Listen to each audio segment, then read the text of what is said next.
chairpersons of the ZANU Youth League from the country's 10 provinces. They are all represented here at the highest authority, including here in Harare, himself, truly Comrade Gome. I think let me also take just this opportunity to clarify for those that could have written something about his purported suspension.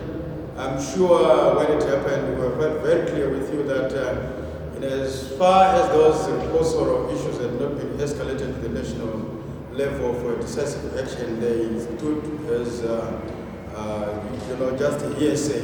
And as the meal was proceeding, the commissariat department of the party, headed by Comrade Matebadana, just clarified on the position and said the purported suspension was reversed, and as it stands, is still the chairperson of Zone 6, DCC. So I just thought it was important to make this clarification. Without further ado, Comrade Chairpersons, I think maybe if one of yours could introduce the rest of the chairpersons, or they could introduce themselves.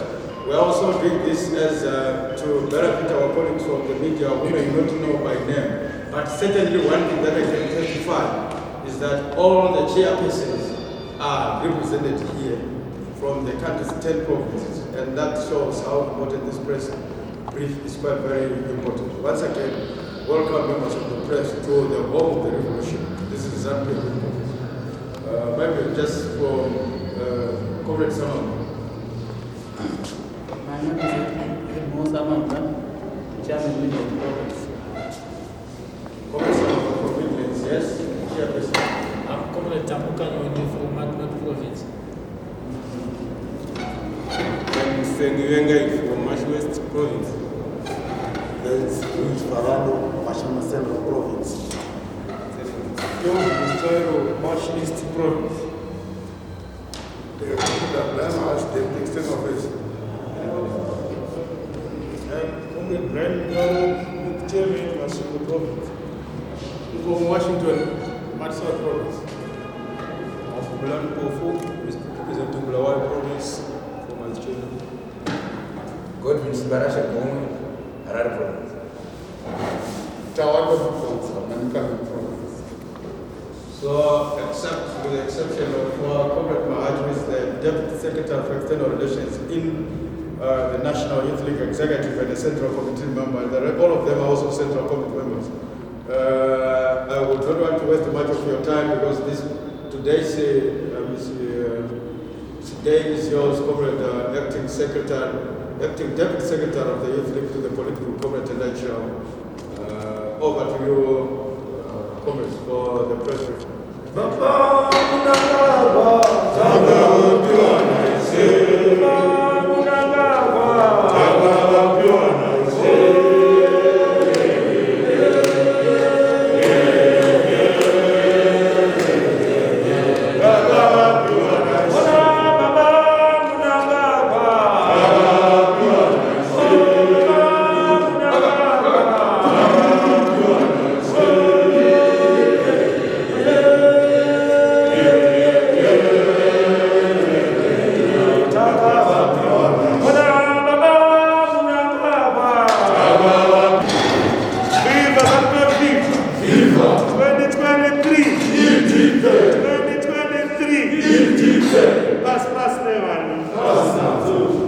I want to thank members of the media for coming to this press briefing, which we have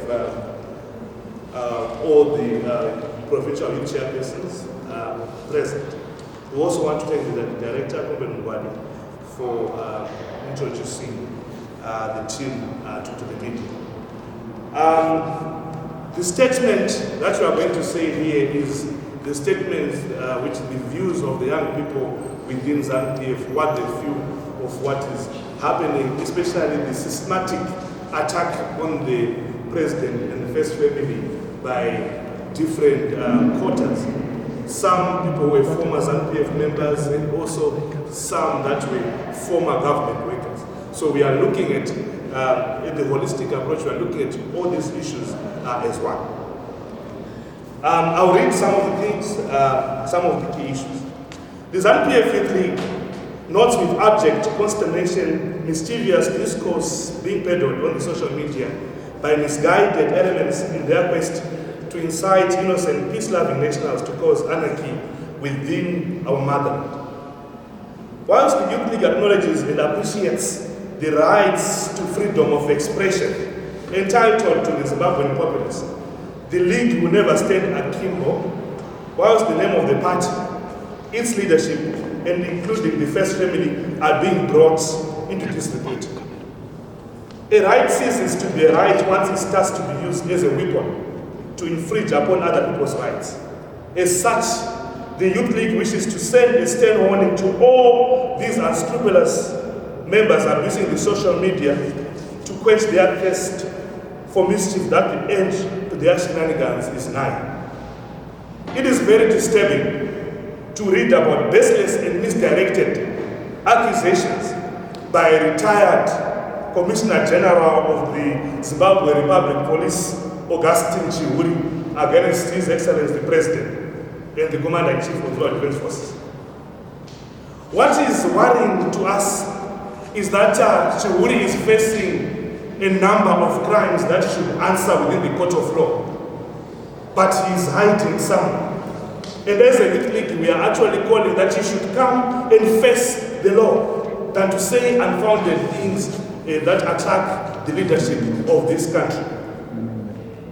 Be that as it may, we are also ordering that there should be a psychiatric examination which should be conducted, and we don't think that is still working very well, and we don't think that his mental faculties are working very well. So he should simply come and account for the allegations that he's facing, other than concentrating on things that does not matter. We repeat once again, we require and demand psychiatric and mental examination for Chihuri, because we don't think that his faculties are still functioning very well. What is more perturbing is that a whole retired Commissioner General fails to mobilize adequate heads of arguments against this case that is being accused of swindling the state of millions of US dollars. It should be noted here and now that it is the state's case against Chihuri. As such, he must directly channel his arguments to the judiciary systems and leave our president alone. We encourage Chihuri to come out from his self-imposed exile and prove his innocence in the courts of law. On the same note, the Youth League is disturbed by a video featuring a slanderous diatribe by the politically ruthless, prodigal and nomadic former ZANU-PF Youth League political commissar, one Godfrey Senegal, in which he unashamedly pours baseless vitriol and purely veiled and researched corruption allegations against both the ZANU-PF-led government and the First Family. The video clip, which he recently fed to the social media, amply exposes his desperate desire to secure political capital through subsidized masking and violent character assassination fueled by a fatal imagination and hallucinatory self-hypnosis. This behavior by Senegal is, however, quite unsurprising, given that he finds himself trapped in a struggle to salvage a modicum of relevance in Zimbabwean political discourse, which he unwittingly sacrificed on the altar of self-sponsored glory. As such, he fittingly finds himself without only straws of self-pity to clutch onto, having effectively dismissed himself from the People's Party through his indiscipline and recalcitrance.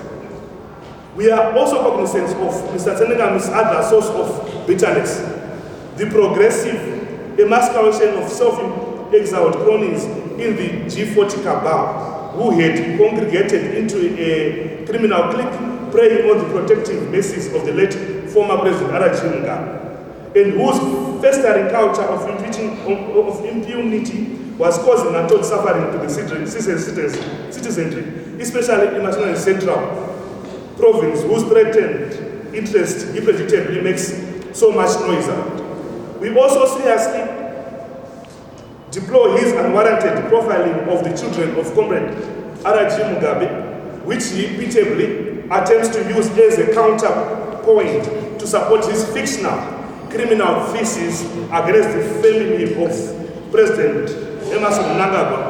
Additionally, any attempts to preemptively label the Chinese as our new colonizers, as Mr. Senegam does in his video, are not only presumptive or preposterous, but bespeak of an intellect totally blind to reality. As the vanguard of the party, we are very much aware that the enemy is not sleeping, trying to find means to remove a democratically elected government. This is also exhibited by the likes of Jim Gnaka and Hopo Chimono, antics who on several occasions have unsuccessfully tried to mobilize Zimbabweans into the streets through social media.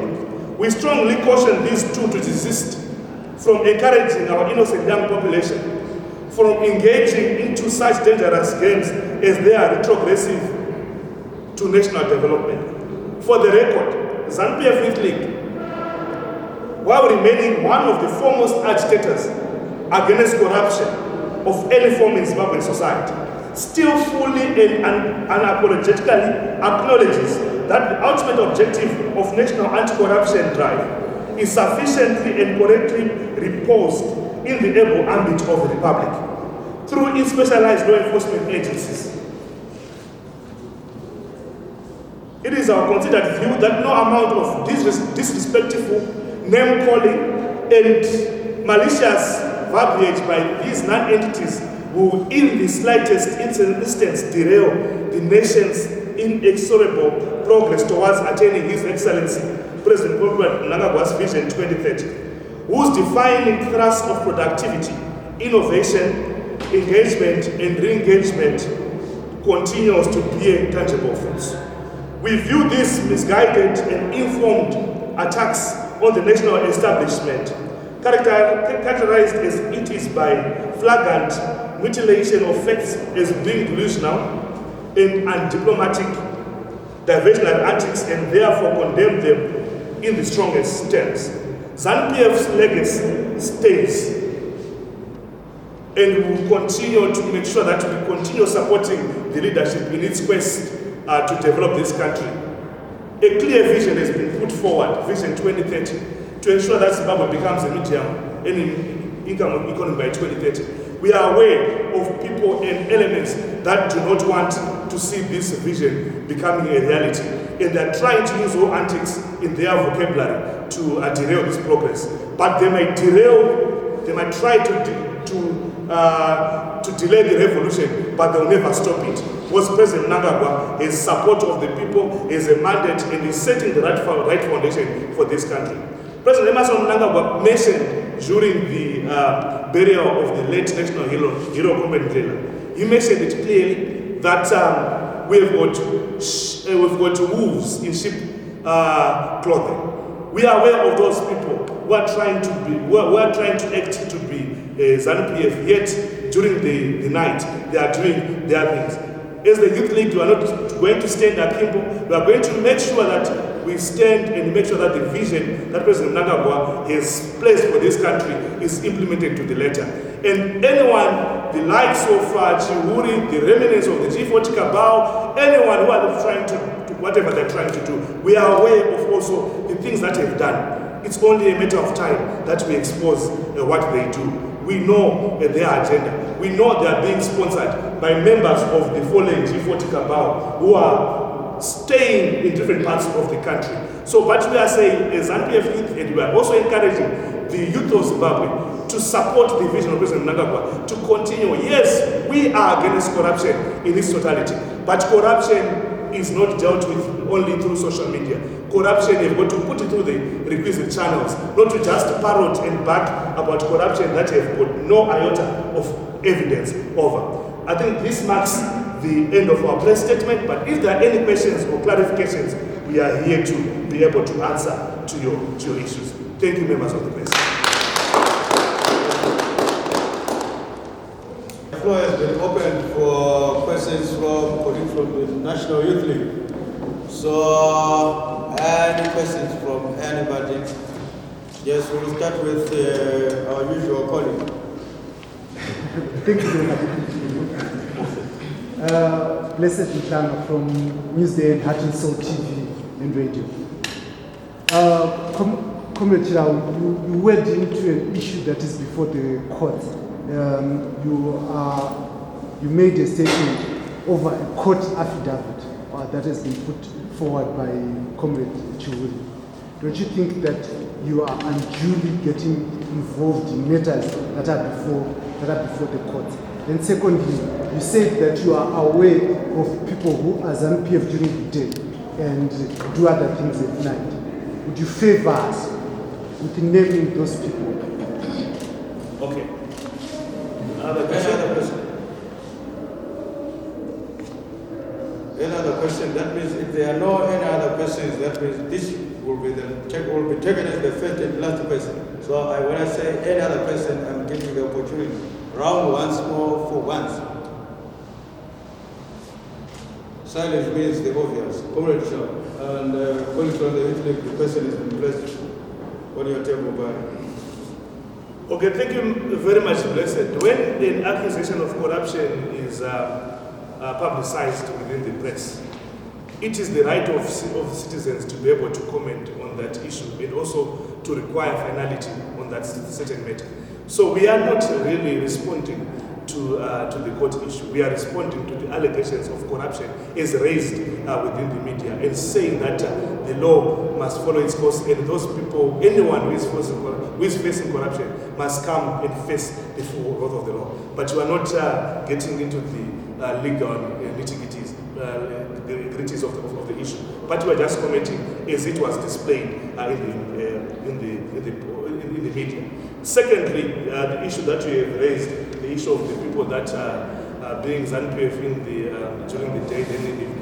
At the time will come when we will make sure that those people are exposed to them. At this juncture, we are not at liberty to be able to mention those names, but we are looking at their steps and we are noting whatever they are doing. Their steps are being noted. The youth league is watching their steps very carefully, very gingerly. You have read them. You have read the message from the horse's mouth. So there you are. The steps are being watched.